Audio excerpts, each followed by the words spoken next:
এবার আমি বলি সরকারি কর্মচারীদের, আপনাদের বলেছিলাম 1 মে থেকে 4% পে কমিশনের টাকাটা দেওয়া হবে।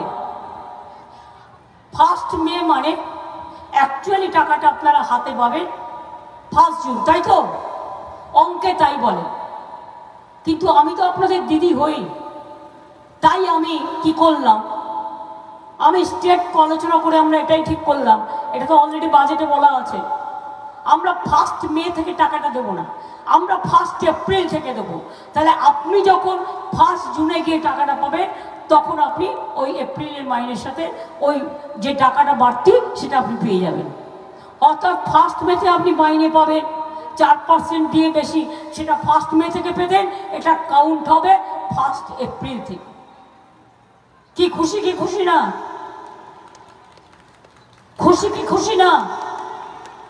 কি স্বরূপ কত বাড়লো?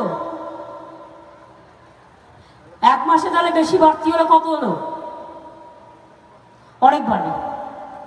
যাক, সবার মুখে হাসি থাকুক, আমি এটুকুই চাই, আর কিছু না। আমার ক্ষমতার মধ্যে থাকলে আমি করে দেবো, ক্ষমতার মধ্যে না থাকলে